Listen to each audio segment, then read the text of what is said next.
Bonjour tout le monde.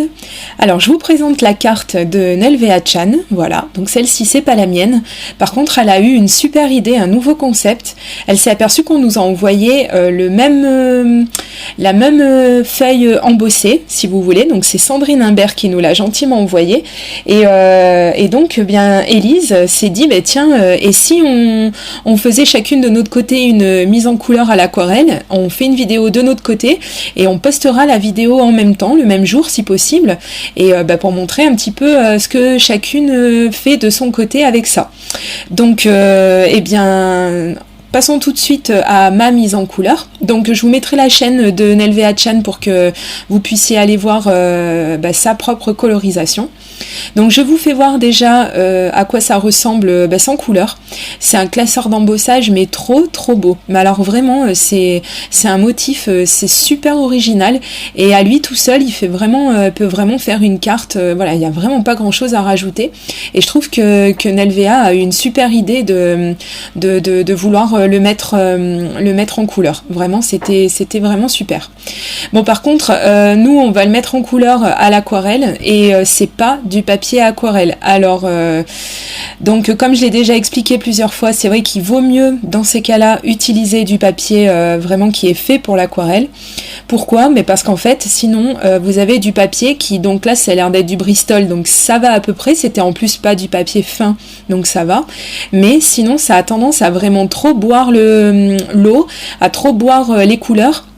Et vous vous retrouvez en fait avec un résultat qui est assez loin de ce que vous comptiez, en fait, de celui que vous vouliez.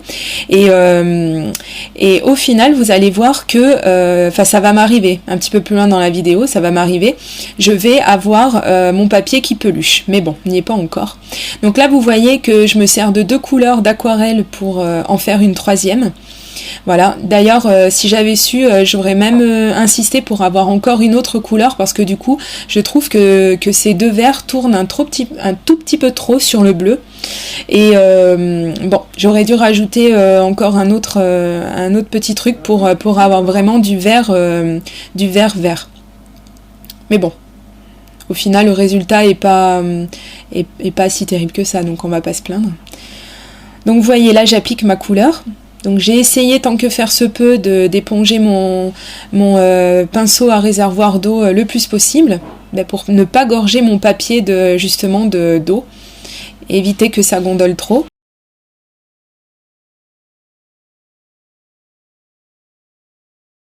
Voilà, donc après, en effet, hein, c'est pas vraiment, comme vous le voyez, c'est pas vraiment catastrophique si on travaille pas sur du papier aquarelle.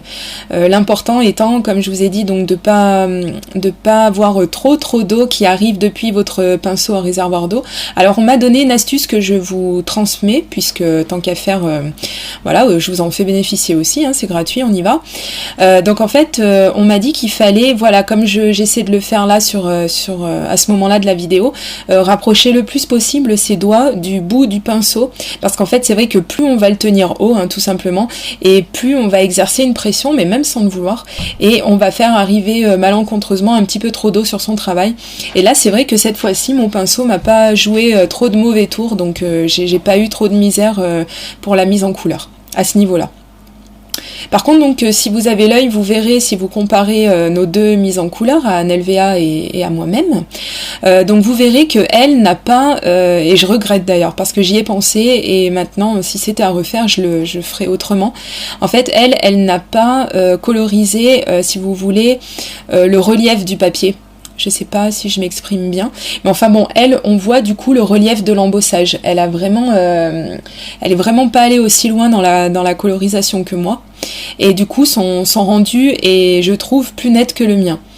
Mais bon, après c'est une question de goût, et puis Dieu merci, on n'a pas fait exactement la même chose, parce que sinon ça n'aurait plus aucun intérêt. Et donc je trouve vraiment, je le redis encore une fois, parce que c'est tout simple, mais fallait y penser. Et je trouve vraiment qu'Élise a eu une super idée en faisant ça, et je suis sûre que ce sera repris, hein. Il n'y aura pas de souci là-dessus. Et même personnellement, j'ai même bien envie de recommencer cette fois-ci, soit avec des pro marqueurs ou avec des crayons aquarellables ou des crayons de couleur standard, et de l'essence minérale. Voilà. Donc ça, je vous ferai une colorisation très prochainement avec tout ça. Donc déjà, pour remercier notre grande Laetitia qui nous a fait voir ce produit et les premiers rendus qu'on a pu voir. Moi, c'est un produit que je connaissais parce que je regarde beaucoup de vidéos américaines, donc c'est ce qu'elles appellent le Gamsol, et j'ai jamais pu m'en procurer en France. Donc maintenant que j'ai de l'essence minérale, voilà, j'ai très très envie de vous montrer ce que ça donne, parce que je trouve que le rendu est vraiment dingue, mais vraiment.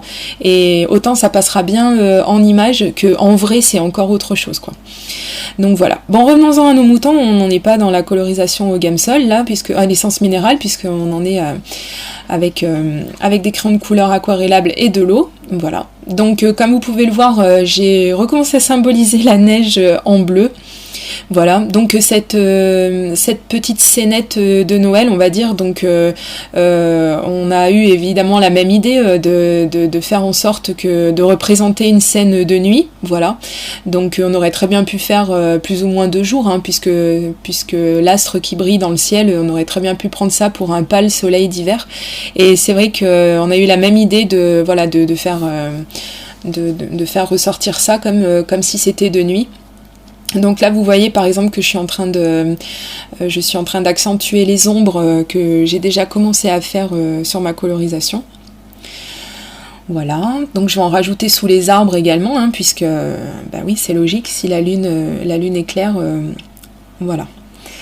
On a cette lumière un petit peu blafarde, mais bon, là on a une vraie pleine lune, hein, sur cette image, donc voilà, il était obligatoire de prononcer les ombres un petit peu plus que de coutume. Donc c'est très facile, hein, il suffit de prendre une couleur grise, voire noire, et de la travailler un petit peu sous l'objet qu'on souhaite ombrer, et du coup voilà, ça prend tout de suite forme, c'est assez simple à faire, et le résultat est plutôt sympa. Donc je fais pareil sous les autres arbres, évidemment, derrière la maison, enfin voilà, à un maximum d'endroits. Et même sur les tas de neige, hein, qu'on voit, voilà, j'ombre un petit peu, comme si effectivement la lumière de la lune venait taper sur ces tas de neige, et puis qu'on ait une ombre sur l'arrière, sur la partie arrière. Donc je pense que vous avez certainement vu tout au long de la colorisation, et que voilà, même si je parle, vous avez pu vous en apercevoir, vous voyez des petits bouts de papier qui se détachent, hein, parce que autant j'ai vu, et elle me l'a dit, que Nelvea avait mis de la couleur, mais l'avait pas travaillé plus que ça, enfin elle l'a travaillé, si quand même, faut pas exagérer, je vais pas vous dire de bêtises quand même, mais moi c'est vrai que j'ai tendance à venir sur ma couleur, à revenir, puis revenir encore, pour vraiment avoir le rendu que j'ai imaginé, et bien là, c'est là où le bas blesse, parce que justement, plus je vais revenir, et plus je vais mettre d'eau, et de couleur aussi, quoi, mais au bout d'un moment, ce papier qui n'est pas fait pour accueillir ce média avec de l'eau, avec voilà, une couleur, enfin une peinture spéciale. Enfin, je m'exprime mal, mais enfin bon, ce support, comme je vous dis, n'est pas fait pour accueillir de l'eau, et du coup il réagit quand même pas aussi bien que si c'était du papier aquarelle, et donc là effectivement le rendu que vous allez voir sur nos cartes sera celui qu'il est, hein, j'ai envie de dire, il plaît pas, voilà, bon bah après on a quand même voulu le faire, mais c'est vrai que je reconnais qu'on aurait eu un meilleur rendu effectivement si on avait travaillé sur du papier aquarelle. Donc là ça se voit particulièrement, c'est là où j'en ai le plus bavé, c'est au niveau du ciel, que je voulais évidemment noir, hein, puisque c'est un ciel de nuit, hein, oui, la nuit fait noir, hein, logique, parce que sinon ça s'appelle le jour, et donc on voit que mon papier gondole, voilà, parce que j'ai voulu estomper la couleur et essayer de la faire un peu plus prononcée sur les coins, et essayer de l'avoir un petit peu plus claire au niveau du centre de l'image. Donc j'ai voulu rajouter un petit peu d'eau, et alors là, malheur, mon papier a commencé à gondoler, donc j'ai dit hop, arrête vite le massacre, arrête-toi là. Et donc voilà, donc j'ai arrêté de travailler la couleur, et bon, bah au final j'ai envie de dire que le résultat aurait pu être mieux, mais il aurait aussi pu être pire, hein. On a frôlé la catastrophe. Là, je voulais pas déchirer mon papier parce que voilà, ma vidéo était déjà lancée, la colorisation en était déjà à un stade bien avancé, donc voilà, ça m'aurait quand même fait d'abîmer mon papier aux 3/4 de la vidéo, quand même. Donc voilà. Et là maintenant, donc je vais travailler, essayer tant bien que mal de mélanger mon noir et le jaune de la lune, voilà, pour essayer d'avoir une couleur qui s'est bien diffusée, comme s'il y avait légèrement du brouillard ou un ciel de traîne, enfin bon, quelque chose, voilà. Et du coup, je vais recommencer à accentuer un petit peu les ombres. Donc là, encore une fois, je prends des risques, mais c'est au niveau de l'embossage du papier. Donc je me dis bon, c'est des risques calculés quand même. Et au final, effectivement, en mettant encore un peu moins d'eau, voilà, ma couleur s'est quand même bien posée à peu près comme je le voulais, et j'ai, on va dire, à peu près le rendu effectivement que je voulais.